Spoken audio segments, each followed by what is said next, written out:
আজকে আমরা ফ্রেন্ডের বাড়িতে ইনভিটেশন আছে, জগন্নাথ পুজো। তো সেজন্য আমরা এখন যাব। তো আমার মিসেস রেডি হয়ে গেছে, এই যে সুন্দরী রেডি হয়ে গেছে, আমিও অলমোস্ট রেডি, মানে রেডি আছি। এবারে আমরা যাচ্ছি বাড়ির থেকে। তো মাকে পরের বারে এসে নিয়ে যাব, আমাদের তো স্কুটি আছে। তো সেজন্য মা এখনও রেডি হয়নি। আমি বউকে রেখে আসি, ওদের বাড়িতে রেখে আসি, তারপর মাকে নিয়ে যাব। বেরিয়ে পড়েছি, এখন যাচ্ছি বন্ধুর বাড়ির উদ্দেশ্যে। তো রাস্তার কিছু মুহূর্ত আমরা ক্যাপচার করেছিলাম, সেটাই দেখালাম। বেশ অনেকটা রাস্তা অতিক্রম করে আমরা অবশেষে বাড়িতে পৌঁছালাম। আমরা যাব হচ্ছে গিয়ে এইটাতে যাব, এই বিল্ডিংয়ে যাব। যাও যাও, তুমি আগে যাও।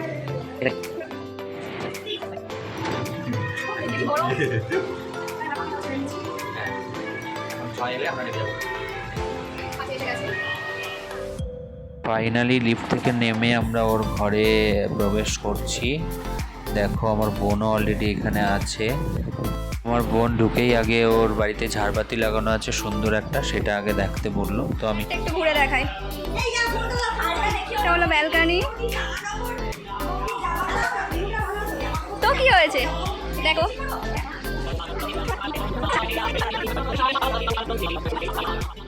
বাড়িতে চলে এসেছি, মা রেডি হয়ে গেছে। তো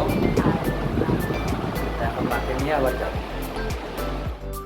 আমরা চলে এসেছি এবং ওদের সাথে দেখা করে খাবার জায়গায় চলে এসেছি। ওদের খাবার কি ব্যবস্থা করেছে, এখানে ভালো ছোটোখাটো একটা ক্যাটারারের ব্যবস্থা করেছে।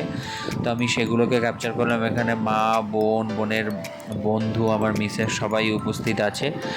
তো যথারীতি এখানে আমরা খাবারগুলো তোলার জন্য ওরা স্টার্টার করেছিল, তো সেইগুলোকে দেখো আমি এখানে তুলেছি মোটামুটি শেষ মুহূর্তের দিকে। তো স্টার্টারগুলো রয়েছে, কোল্ড ড্রিঙ্কস রয়েছে, এগুলো আমরা খুব একটা খাইনি।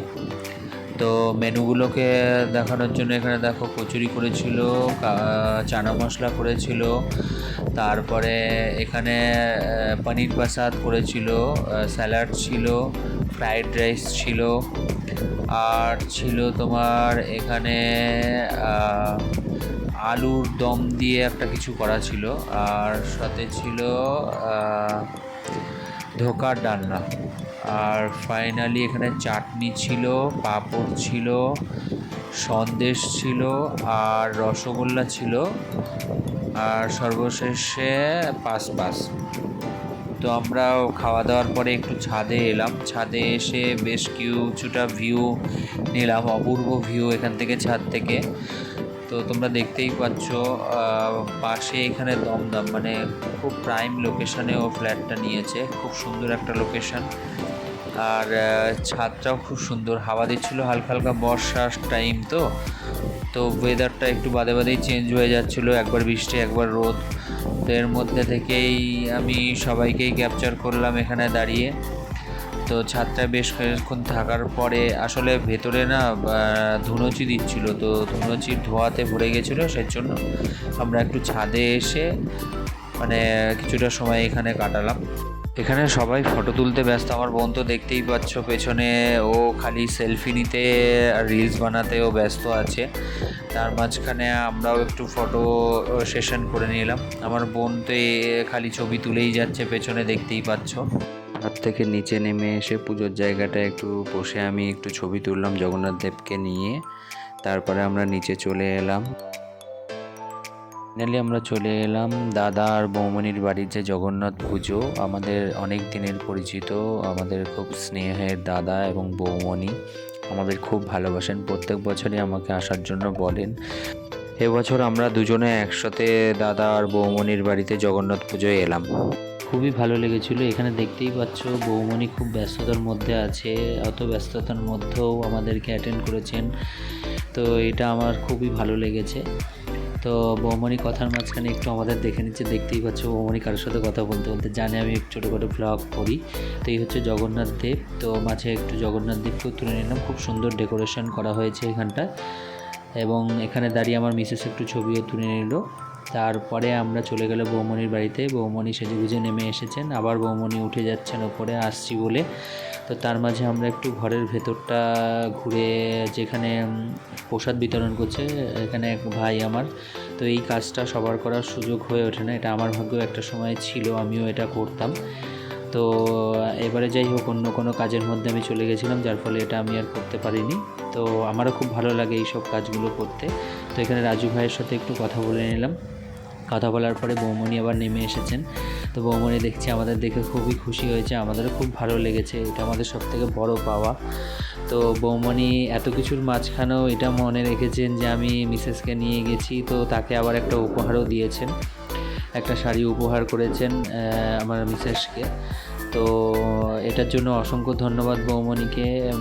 বৌমনি আমাদের খুবই ভালোবাসেন, এবং বৌমনির সাথে দাদা, আমিও দাদা, বৌমনি এবং বৌমনির 2 ছেলে আছেন, তো তাদেরকেও আমিও খুব ভালোবাসি। তো এটা আমাদের সবথেকে বড় পাওয়া। তো আমাদেরও খুব ভালো লেগেছে। আবার একটু রাজু ভাইয়ের কাছে গিয়ে দেখলাম প্রসাদ বিতরণ, আমাদেরও প্রসাদ দিয়েছেন বৌমনি যাওয়ার সাথে সাথে।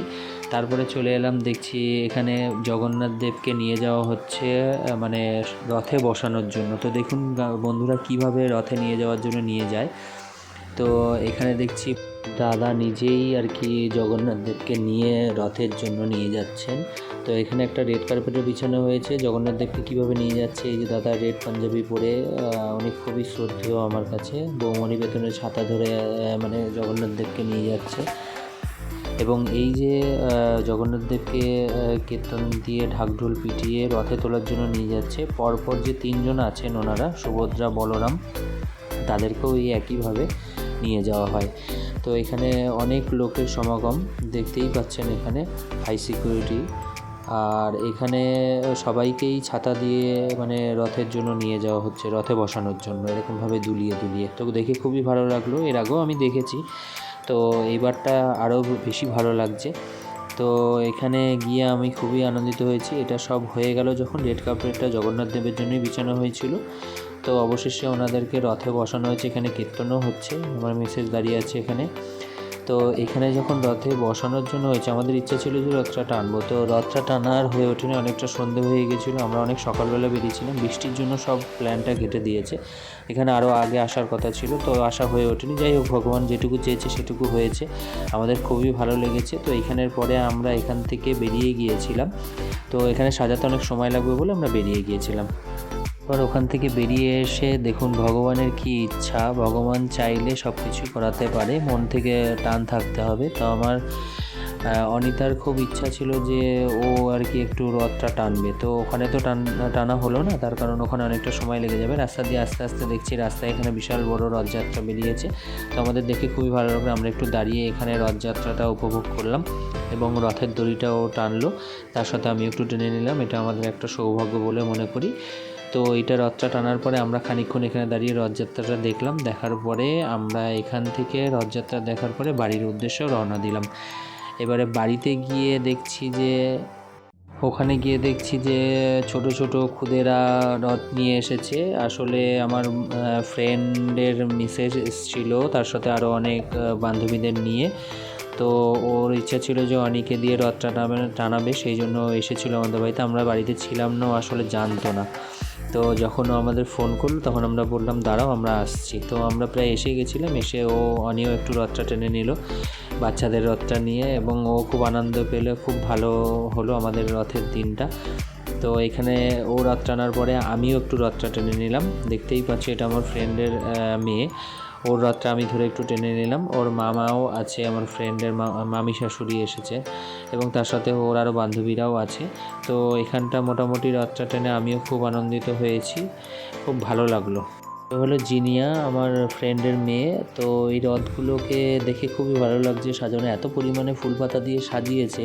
আমি ওদেরকে বললাম আমাদের বাড়িতে যাওয়ার জন্য, বাট ওরা এলো না, তার কারণ ওদের হাতে রথ ছিল। তো যখন গেল না, আমি তারপরে লাস্টে ওদের রথের যে ঠাকুরগুলো ছিল তাদেরকে একটু ভিডিওতে ক্যাপচার করলাম। দেখো আমি ফটোগুলো যখন তুলছি, ঠাকুর এতটাই মানে ফুল পাতা দিয়ে এতটা পরিমাণে রথটাকে সাজিয়েছে, ঠাকুরগুলোকে ঠিকভাবে দেখা যাচ্ছে না। তো ফাইনালি আমি সবাইকেই একটু একটু করে ক্যাপচার করলাম। তো ওরাও বেরিয়েছে মানে দুপুরবেলার দিকে, মানে বিকালবেলা সন্ধে হয়ে গেছে। এখন আমরা টাটা বাই বাই বলে দিলাম এবং এই ছিল আমাদের সারাদিনের রুটিন। বন্ধুরা কেমন হয়েছে জানিও। পরের ভিডিওতে আবার দেখা হবে। Tata bye bye.